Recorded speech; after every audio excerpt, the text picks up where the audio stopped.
चार मिसरे मैं पढ़ता हूं और मैं ऐसा सोचता हूं कि अभी कुछ दिनों के बाद जब कुछ उथल पुथल होगी तो टेलीविजन पे एक चेहरा आएगा और वो कहेगा, भाइयों बहनों, मुझसे बड़ी गलती हुई और मैंने गलत सोच लिया था, समझ लिया था, ये उल्लू का पट्टा मुझे गलत बताता रहा और ऐसा वैसा, ऐसे कुछ ऐसे मामले होंगे, मुझे ऐसा लगता है। अब मैं इसे शायरी बनाता हूं। मुआफी मांग के एहसान करने वाला है, वो सारे मुल्क को हैरान करने वाला है। वाह। मुआफी मांग के एहसान करने वाला है, वो सारे मुल्क को हैरान करने वाला है। गुरूर आ गया फिरौनियत की मंजिल तक, वो अब खुदाई का ऐलान करने वाला है। वाह, वाह, वाह। गुरूर आ गया फिरौनियत की मंजिल तक, वो अब खुदाई का ऐलान करने वाला है। चार मिसरे और सुन लें कि सुबह मगरूर को वो शाम भी कर देता है, शोहरतें छीन के गुमनाम भी कर देता है। वक्त से आंख मिलाने की हिमाकत न करो, वक्त इंसान को नीलाम भी कर देता है। वाह वाह वाह। वक्त से आंख मिलाने की हिमाकत न करो, वक्त इंसान को नीलाम भी कर देता है। रिजवान भाई, एक गजल के एक मतला दो तीन शेर पढ़ता हूं और इसी एहतजाज में अपनी तरफ से अपना किरदार अदा करता हूं कि हमें तो आखिर ये देखना है, रहेगी लहजे में धार कब तक। वाह वाह। हमें तो आखिर ये देखना है, रहेगी लहजे में धार कब तक। तुम्हारे लफ्जों की कैंचियों से परिंदे होंगे शिकार कब तक। वाह। तुम्हारे लफ्जों की कैंचियों से परिंदे होंगे शिकार कब तक। और इरफान भाई, एक शेर पढ़ता हूं कि तुम्हारे लफ्जों की कैंचियों से परिंदे होंगे शिकार कब तक। ये वक्त दुनिया में जिंदगी भर किसी का होकर नहीं रहा है। ये वक्त दुनिया में जिंदगी भर किसी का होकर नहीं रहा है। रहेंगे हम बेवकूफ कब तक, बनोगे तुम होशियार कब तक। वाह वाह वाह। ये वक्त दुनिया में जिंदगी भर किसी का होकर नहीं रहा है। रहेंगे हम बेवकूफ कब तक, बनोगे तुम होशियार कब तक। बनोगे, रहेंगे हम बेवकूफ कब तक, बनोगे तुम होशियार कब तक। चलो उठो, इन पढ़े लिखों से इन्हीं की भाषा में बात कर लें। अच्छा है। वाह वाह वाह। आजकल बड़ी आसानी से कह दिया जाता है कि साहब हम तो पंक्चर जोड़ने के लिए पैदा किए गए हैं। मैं बताना चाहता हूं, चलो उठो, चलो उठो, इन पढ़े लिखों से इन्हीं की भाषा में बात कर लें। सहोगे तुम इनके तंज कब तक, बने रहोगे गवार कब तक। वाह। सहोगे तुम इनके तंज कब तक, बने रहोगे गवार कब तक। और यह आखिरी शेर इस गजल का, इलाही मेरी ये तंग दस्ती भी अब तो घबरा के पूछती है। इलाही मेरी ये तंग दस्ती भी अब तो घबरा के पूछती है। हिसाबे 2 3 4 कब तक, महाजनों से उधार कब तक। वाह वाह। हिसाबे 2 3 4 कब तक, महाजनों से उधार कब तक।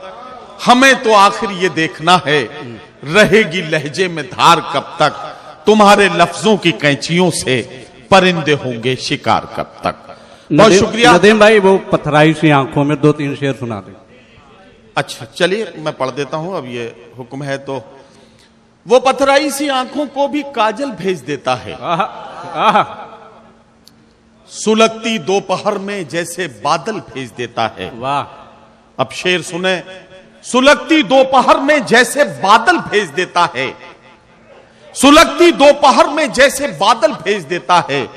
जहां वाले उसे जब याद करना भूल जाते हैं, जमीनों की तहों में कोई हलचल भेज देता है। वाह। जमीनों की तहों में कोई हलचल भेज देता है। जमीनों की तहों में कोई हलचल भेज देता है। मैं अपने सब मसाइल बस उसी पर छोड़ देता हूं, मेरे उलझे मसाइल का वही हल भेज देता है। वाह वाह। मेरे उलझे मसाइल का वही हल भेज देता है। और ये तमाम पढ़े लिखों की नजर ये शेर कि जहां अहले खिरद तेवर बदल कर बात करते हैं, वो इबरत के लिए दो चार पागल भेज देता है। वाह वाह वाह। जहां अहले वाह, खिरद तेवर बदल कर बात करते हैं, वो इबरत के लिए दो चार पागल भेज देता है। वो इबरत के लिए दो चार पागल भेज देता है। एहतजाज के हवाले से एक मुझे गजल के चंद शेर याद आते हैं आदिल भाई, इरशाद। वो उसको और पढ़ देता हूं कि हाथों को कशकोल बनाए बैठे हैं, हाथों को कशकोल बनाए बैठे, हाथों को कशकोल बनाए बैठे हैं, भूखे बच्चे गोल बनाए बैठे हैं, वाह। भूखे बच्चे गोल बनाए बैठे हैं। अब शेर सुनिए, सिलसिले इसी कबील के दो तीन शेर लगातार पढ़ूंगा। हाथों को कशकोल बनाए बैठे हैं, भूखे बच्चे गोल बनाए बैठे हैं, आप हंसी प्याले से धोखा मत खाना, वो जहरीला घोल बनाए बैठे हैं। आप हंसी प्याले से धोखा मत खाना, वो जहरीला घोल बनाए बैठे हैं। वो शोलों की बारिश करने वाला है, हम कागज के खोल बनाए बैठे हैं। वाह वाह वाह वाह। वो शोलों की वाह, बारिश वाह। करने वाला है, वो शोलों की बारिश करने वाला है, हम कागज के खोल बनाए बैठे हैं। वो शोलों की बारिश करने वाला है, हम कागज के खोल बनाए बैठे हैं। उसकी कोशिश बिकने पर मजबूर हो हम खुद को अनमोल बनाए बैठे हैं। वाह। उसकी कोशिश बिकने पर मजबूर हो हम खुद को अनमोल बनाए बैठे हैं, हम खुद को अनमोल बनाए बैठे हैं। और बुजुर्गों और साथियों, ये शेर इस एहतिजाज में मेरी तरफ से मेरे दिल के जज्बात कबूल कर लिया और दुआओं से नवाज दिया तो मेरे लिए काफी है। हम खुद को अनमोल बनाए बैठे हैं, शेर सुने, हम खुद को अनमोल बनाए बैठे हैं। दुश्मन आखिर दस्तारों तक आ पहुंचा, दुश्मन आखिर दस्तारों तक, दुश्मन आखिर दस्तारों तक आ पहुंचा, हम रिश्तों में झोल बनाए बैठे हैं। वाह। दुश्मन आखिर दस्तारों तक आ पहुंचा, वाह। हम रिश्तों में झोल बनाए बैठे हैं, हम रिश्तों में झोल बनाए बैठे हैं। आप हंसी प्याले से धोखा मत खाना, वो जहरीला घोल बनाए बैठे हैं। वाह। वो जहरीला घोल बनाए बैठे हैं। बहुत शुक्रिया।